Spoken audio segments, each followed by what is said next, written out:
This channel is for education purpose only. We are not SEBI registered investment advisor. Please do your own research before investing. All investment decision and their outcome are your responsibility. आप लोग सीख रहे हो, समझ रहे हो, बहुत आगे बढ़ रहे हो। हम लोग बात करने वाले हैं 11 अगस्त के मार्केट की थाली की। फोकस यहाँ आना चाहिए भैया, इंपॉर्टेंट एक्शन रहेगा। कच्चे तेल में $85 के ऊपर जाके खड़ा हो गया, उसके पीछे का रीजन क्या है? यूएस और ईरान के बीच में सिचुएशन सही होने का नाम नहीं ले रही। दूसरा इंपॉर्टेंट चीज क्या रहेगी सर? आज निफ्टी की वीकली एक्सपायरी है, तो हमें क्या करना है? थोड़ा सा फोकस करना है और बहुत ही ध्यान रखना है। आज अगर आप ट्रेड करोगे, स्टिक स्टॉप लॉस के साथ में काम करना। हो सके तो 3 बजे के बाद अभी ट्रेड को हो सके तो भाई टाल दो, क्योंकि चक्कर क्या है ना, देखो आप अभी ये सिस्टम अभी डेवलप हो रहा है, इस सिस्टम को डेवलप होने दो, समझने दो, कुछ एक्सपायरीज देख लो क्या चल रहा है, उसके बाद आप जाओगे तो ज्यादा बेटर रहेगा। तीसरी इंपॉर्टेंट चीज, एफआईएस जो है हमारे, वो क्या दिखा रहे हैं भाई? एफआईएस जो है खरीदारी तो दिखाई है कैश मार्केट में, लेकिन फ्यूचर इंडेक्स लॉन्ग परसेंटेज कहां पे? 13% पे जाके अटक गई है, इसलिए मार्केट 24,700 से 24,500 के बीच में अटका पड़ा है। उसे भी रिकॉर्ड करने की कोशिश करेंगे। पोर्टफोलियो रेशियो में क्या अंदेशा दे रहा है उसे समझने की कोशिश करेंगे। सबसे पहले वीडियो को लाइक एंड हाइप कर देना। इस टाइप का लर्निंग सेशन बिना रुके लेके आता हूं, इसलिए वीडियो को लाइक एंड हाइप करके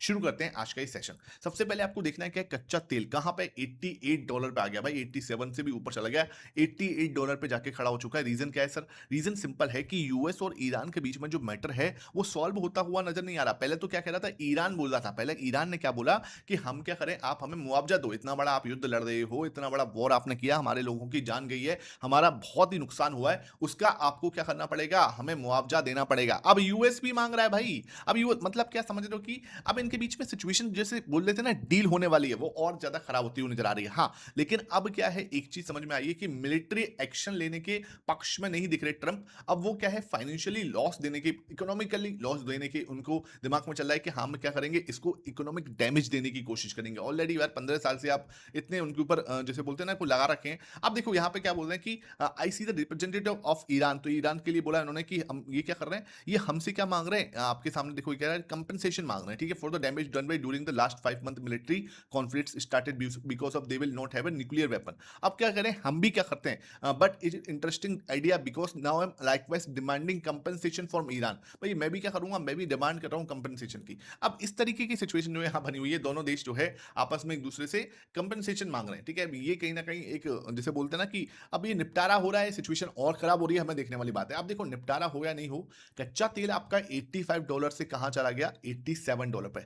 धीरे धीरे कहां खिसक रहा है? $90 पे, जो कि हमारे लिए बिल्कुल भी अच्छा नहीं है। देखो ये आपस में लड़ते रहे और कच्चा तेल 70 के नीचे आ जाए ना, तो हमें कोई फर्क नहीं पड़ता। अब समझ में आई बात को? मेन चीज है हमारा क्रूड ऑयल 90 के ऊपर जाएगा, डेफिनेटली हमारे मार्केट के लिए अच्छा संकेत नहीं होगा। इसको आपको समझ के चलना है। दूसरी चीज जो है, आपको सेबी का भी बड़ा एक्शन आता हुआ नजर आया, जो आपको 3 और 4 अगस्त को जो ट्रेड हुई थी, 3 और 4 अगस्त को जो ट्रेड हुई थी, जो कि पहली बार जब ये केस लगा था, तो एकदम से ऐसा लगा जैसे मैनिपुलेशन हुआ है। अब इसके ऊपर क्या हुआ है, नहीं हुआ है, यही चीज पे जो है सेबी जांच कर रही है कि अब इसको देखो भाई, जांच हुई है, अब ये पता नहीं है हुआ है नहीं हुआ है, उसके ऊपर देखने वाली बात रहेगी। अब इसका पूरा रिजल्ट निकल के आएगा, जांच के अंदर जो भी होगा उसके सामने, हमारे सामने रिपोर्ट आ जाएगी। तो ये समझ में तो आया है कि सेबी अपनी साइड से एक्शन ले रही है, क्योंकि उतना उन्होंने भी नहीं सोचा था कि भाई इतना बड़ा 200 पॉइंट 150 पॉइंट ऊपर या नीचे मार्केट हो रहा है, वो बहुत ही ज्यादा जैसे बोलते हैं ना अनएक्सपेक्टेड है, ठीक है। उसके बाद हम लोग क्या देखेंगे, डाउ हम देखते हैं, तो डाउ लगभग फ्लैट ही बंद हुआ है, कहीं कोई दिक्कत नहीं, 60 पॉइंट के आसपास की गिरावट देखने को मिली है।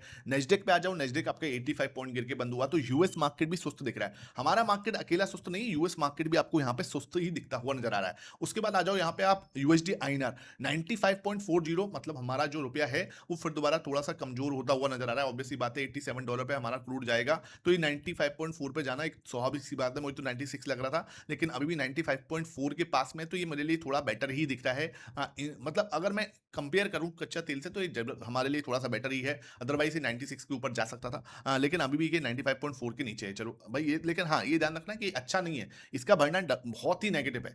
गोल्ड की बात करें, आपका गोल्ड, हाँ 1.23% आपका गोल्ड भागा हुआ है। ऐसे में आपको गोल्ड और सिल्वर जो है उसमें तेजी बनने की, क्योंकि डॉलर इंडेक्स आपका नीचे है। सिल्वर की आप बात करो, सिल्वर भी 1.4% के आसपास जो है भागा हुआ है इस समय पे, $66 के पास में। तो गोल्ड और सिल्वर में ताबड़तोड़ तेजी दिख रही है। जहां से आपको एक जैसे बोलते हैं ना कि एक शांति मिल रही है, वो गोल्ड एंड सिल्वर देख के मिल रही है भाई, मजेदार तेजी यहाँ बनती हुई नजर आ रही है। उसके बाद आ जाओ यहाँ पे गिफ्ट निफ्टी पे। गिफ्ट निफ्टी आपका फ्लैट दिखा रहा है, कुछ भी नहीं दिखा रहा, कुछ भी नहीं, फ्लैट है एकदम, ठीक है।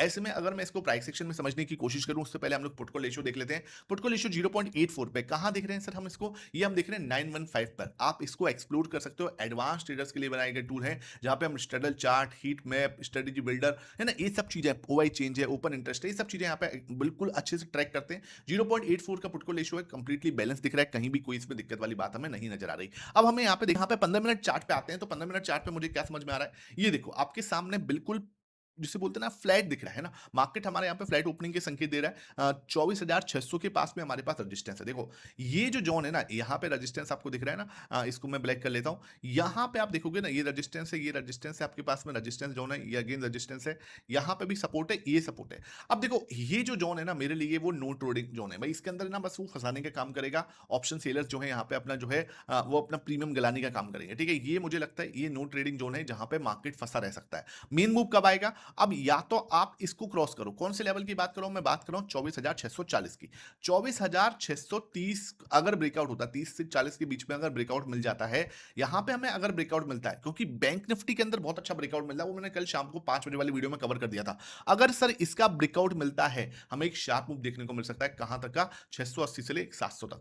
24,680 से लेके 700 तक का एक मूव हम यहां पे एक्सपेक्ट कर सकते हैं। अगर मार्केट कहां तक तोड़ता है इसको, 700 पे अच्छा खासा ओवाई है, तो ये हम इस रेजिस्टेंस तक जा सकते हैं। क्लियर है, ये हमें समझ में आ रहा है। उसके बाद क्या, अगर मार्केट यहां पे रेजिस्टेंस फील करता है कि हाँ भाई हमको यहां पे जो है आपका एक रेजिस्टेंस है और एक नेगेटिव पैटर्न बन रहा है, तो मार्केट क्या कर सकता है, इसका ब्रेकडाउन देखने को मिल सकता है। ये लेट सपोज इसका ब्रेकडाउन दिया, इसने ब्रेकडाउन देने के बाद अगर मार्केट यहां पे रीटेस्ट डन कर देता है, we can see a sharp move. कहां तक का एक शार्प मूव देख सकते हैं, ये जो लो है आपका, ठीक है, 24,440 यहां तक फिसलते हुए नजर आ सकते हैं। इतना ही एक्शन मुझे आज की डेट में नजर आता है, इससे ज्यादा एक्शन मुझे नहीं नजर आता। अगर ऊपर तोड़ेंगे तो ऊपर हम 720 तक जा सकते हैं, 24,720 तक, है ना, और नीचे आएंगे तो 24,440 तक का एक्शन हमें एक बार को देखने को मिल सकता है। ये चीज मुझे एक्सपेक्टेड है। अब आप बोलो इससे बड़ा मूव, देखो विक्स आपका 12 का है, आई एम नॉट एक्सपेक्टिंग कि बहुत बड़े मूव आएंगे। ये एक्सपेक्टेड है कि हाँ इसके बीच में अगर रहेंगे तो और ज्यादा मार्केट टाइट रेंज में जा सकता है। कौन से बीच में, ये ऊपर आपको रेजिस्टेंस दिख रहा है ना 24,630 का, और नीचे आपको सपोर्ट दिख रहा है लगभग आपका 24,550 का। अगर इस जोन के बीच में रहेंगे, कुछ भी करने के मूड में नहीं दिखेगा। ये जो आपके सामने जोन है, इसमें हम कुछ नहीं करें, नो ट्रेडिंग जोन है। इसके बाहर ही कुछ ब्रेकआउट आएगा, तभी एक बड़ा मूव आ सकता है ऊपर का, या अगर ब्रेकडाउन मिलेगा तो हमें एक शार्प मूव मिल सकता है नीचे तक का। ये प्लान में कोई दिक्कत तो नीचे आप कमेंट सेक्शन में पूछ लेना, बहुत ही क्लियर मैंने आपको समझाने का प्रयास किया है। उसके बाद हम लोग क्या देखते हैं, ग्लोबल मार्केट। अगर ग्लोबल मार्केट देखें तो डाउ हमें क्या दिखा रहा है, डाउ आपका लगभग, डाउ फ्यूचर आपका लगभग 40 पॉइंट के आसपास की गिरावट दिखा रहा है। एसएनपी और नेस्डेक भी आपको लगभग गिरावट के साथ में बंद हुए हैं। यूरोपियन मार्केट को एक बार देख लो आप, यूरोपियन मार्केट देखेंगे तो लगभग आपको 0.13 और आपका 0.02, यहां पे भी आप देखोगे तो लगभग फ्लैट ही दिख रहा है। आते हैं एशियन मार्केट की साइड में। एशियन मार्केट में आपको जरूर थोड़ा सा दिखेगा, गिफ्ट निफ्टी देखो एकदम फ्लैट है, कहीं भी कुछ भी नहीं है, है ना, बिल्कुल एकदम फ्लैट ओपनिंग के संकेत है। लगभग आपका 24,600 के पास में हम ओपन हो सकते हैं। उसके बाद निकेई में देखो 2% की तेजी बनी हुई है, हैंसिंग 1% की तेजी है, कोरिया आपका लगभग फ्लैट है और ताइवान अभी ओपन नहीं हुआ। तो ठीक है भाई, एशियन मार्केट के अंदर तेजी यहाँ पे साफ नजर आ रही है। उसके बाद देखो यहाँ पे आ जाओ, यूएस की 10 ईयर 4.7 भाई, ये सबसे ज्यादा खतरनाक 4.7 जा चुकी है भाई। ये आप समझ लो ना, जो ट्रम्प के बयान आ रहे हैं ना कि हाँ भाई हम आपके ऊपर कोई यूएस में जो है मिलिट्री एक्शन नहीं ले रहा, इकोनॉमिक जो है प्रेशर बनाने की कोशिश करेगा, वो ये ही दे रहा है। यहां से आ रहे हैं वो आपके सामने 4.72 भैया, ये किसी के हाथ में नहीं है, और इसका बढ़ना बिल्कुल भी ठीक नहीं है इक्विटी मार्केट के लिए। चलिए मार्केट आपका बड़ी थोड़ा ऊपर जा रहा है, एसएनपी भी हाई लगा रहा है, रिकॉर्ड हाई लगा रहा है, आपका डाउ भी रिकॉर्ड हाई लगा रहा है, लेकिन ये बिल्कुल भी अच्छा संकेत नहीं है, ठीक है, और ये पूरी दुनिया के लिए अच्छा नहीं है ना। उसके बाद आ जाओ आपके डॉलर इंडेक्स 99.63 100 के नीचे जब तक बना हुआ है, तब तक गोल्ड एंड सिल्वर के अंदर एक शानदार तेजी आपको होती हुई नजर आ रही है, कहीं भी उसके अंदर आपको दिक्कत नहीं नजर आ रही। उसके बाद आ जाओ एडीआर, आपकी एडीआर में देखें तो आपको इन्फोसिस में लगभग पॉजिटिव है हल्का सा, विप्रो में 2% की गिरावट देखने को मिल रही है, एचडीएफसी बैंक आईसीआईसी बैंक में 1% के नीचे की गिरावट है, डॉक्टर एडीबी लगभग 0.57% टूटा हुआ है। तो यहां से हमें देखें तो कुछ बहुत क्लियर संकेत नहीं है कि हाँ भाई आज आईटी टूटेगा या आईटी ऊपर जा सकता है, ऐसा कोई संकेत हमें यहाँ पे अभी क्लियर नहीं दिख रहा, क्योंकि विप्रो आपका 2% टूटा है और 0.32% आपके जो है विप्रो आपका 2% टूटा है, लेकिन इन्फोसिस आपका 0.32% जो है आपका बढ़ा हुआ है। तो ये हमें क्लियर कोई अंदेशा नहीं दिख रहा है इससे। उसके बाद हमें जो मेन चीज है वो है डेटा को समझना। आप अगर डेटा को समझोगे, उससे पहले मैं आपको बता दूं, आपने लर्निंग चार्ट मोहित शर्मा का चैनल नहीं ज्वाइन किया हुआ, एडवांस चार्ट्स आपको मिलते हैं, ठीक है, इस तरीके के एडवांस चार्ट्स आपको मिलते हैं लगातार, और यहाँ पे कोई रैंडम चार्ट नहीं डालता, मैंने कल भी ये चीज बोली थी, यहाँ पे रैंडम चार्ट नहीं मिलेंगे आपको, लिटरली जो मैं आपका लगभग 30 से 40 मिनट रिसर्च करता हूँ, तब आपके साथ कोई चार्ट यहाँ पे पोस्ट करता हूँ, कोई भी आपका अगर मैं ईटीएफ का चार्ट पोस्ट कर रहा हूँ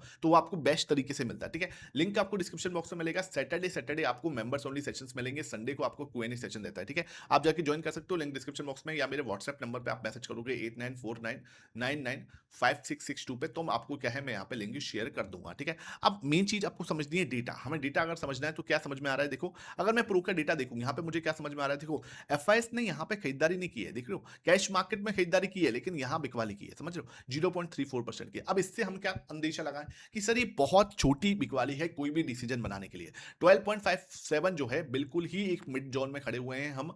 और देखो अब ना मिड जोन का मतलब है कंसोलिडेशन, या तो आप 7 to 8% पे आओ जो कि इसका लोअर एंड है जहां आपको बड़ा एक्शन आता हुआ नजर आ सकता है, मार्केट वहां से घूम सकता है, ठीक है ना। और या आप आ जाओ 15 से 16% पे जहां इनका रेजिस्टेंस है, जहां पे जाके क्या है एक रेजिस्टेंस फेस कर सकते हैं ये, और वहां से मार्केट आपका नीचे आ सकता है। तो ये जो है ना बिल्कुल मिड जोन है। अब मार्केट किस साइड जाएगा उसको हमें पता लगेगा भाई, उसको ब्रेकआउट के बाद ही पता लगेगा, वो ऐसे नहीं डिसाइड होगा कि हाँ किस साइड जाएगा। आपको वेट करना है ब्रेकआउट का, इसमें हम बस वेट कर सकते हैं, कुछ भी नहीं कर सकते। कई बार हमें वेट करना भी सीखना पड़ेगा। ये जो मार्केट है ये वेट करने वाला मार्केट है, इसमें आप हर दिन ट्रेड करने की कोशिश करोगे ट्रैप हो जाओगे, ठीक है। ट्रैप मत हो, समझो ब्रेकआउट और ब्रेकडाउन का वेट करो तभी जाके काम हो सकता है, अदरवाइज तो आप फंस जाओगे, ठीक है। ये चीज आपको समझ की पड़ेगी। उसके बाद हमें क्या देखना है, यहाँ पे आप देखोगे तो प्रो ने 1.17% खरीदा। इसका मतलब क्या, इसका मतलब सिंपल है भाई, कंसोलिडेशन चल रहा था, ऑब्वियसली बात है या तो मार्केट नीचे आ जाए, अब कंसोलिडेशन भी कर रहा है तो वो क्या कर रहा है हल्का सा खरीदारी कर दी उसने, ठीक है कोई दिक्कत नहीं है भाई। ऊपर जाएगा तो इसकी साइड से बिकवाली प्रॉफिट बुकिंग आ सकती है, लेकिन अगर कंसोलिडेशन एक जगह पे 3-4 दिन से मतलब पिछले पूरे वीक में 24,500 से 24,700 के बीच में, तो इसने क्या करा थोड़ी सी खरीदारी कर ली है, बाकी इन्होंने कुछ भी नहीं किया, जो एक एक्शन जो है यहाँ से नहीं हुआ है। कैश मार्केट के डेटा को एक बार डिस्कस कर लेते हैं। कैश मार्केट के डेटा आप देखोगे तो यहाँ पे हमें क्या दिखा रहा है, 1974 करोड़ की खरीदारी जरूर की है यहाँ पे इन्होंने, देखिए इंडेक्स फ्यूचर स्टॉक फ्यूचर में बेच दिया 353 करोड़ का और 597 करोड़ का, तो नेट नेट आप देखोगे 1100 करोड़ के आसपास की खरीदारी है। चलो नेट नेट खरीदारी का आंकड़ा निकल के आया है, 1209 करोड़ जो है 1290 करोड़ जो है आपके डीआईएस बेचते हुए नजर आए, ठीक है। तो ये चीज आपको क्लियर समझ में आएगी। विक्स आपका 0.7% जो है आपका बढ़ के आया है, अभी भी लोअर एंड के पास में घूम रहा है। कभी भी देखो विक्स आपको एक बड़ा सा मूव दिखा सकता है और उसकी वजह से आपको निफ्टी के अंदर एक बड़ा मूव आ सकता है। निफ्टी आपका लगभग फ्लैट ही बंद हुआ था 13 पॉइंट के साथ में, और सेंसेक्स भी लगभग 0.1% बढ़ के 40 पॉइंट की तेजी के साथ बंद हुआ। अब हम लोग मार्केट की थाली को सजाने के लिए, अगर मार्केट की थाली को सजाऊं भाई, price action wait and watch वाला दिख रहा है, कुछ भी नहीं है, मतलब बहुत ही सुस्त मार्केट है। विक्स मेरा नेगेटिव है, कभी भी एक बड़ा मूव आ सकता है। गोल्ड एंड सिल्वर आपको पॉजिटिव दिखते हैं भैया, बढ़िया तेजी यहाँ पे डॉलर इंडेक्स की वजह से होती हुई नजर आ रही है।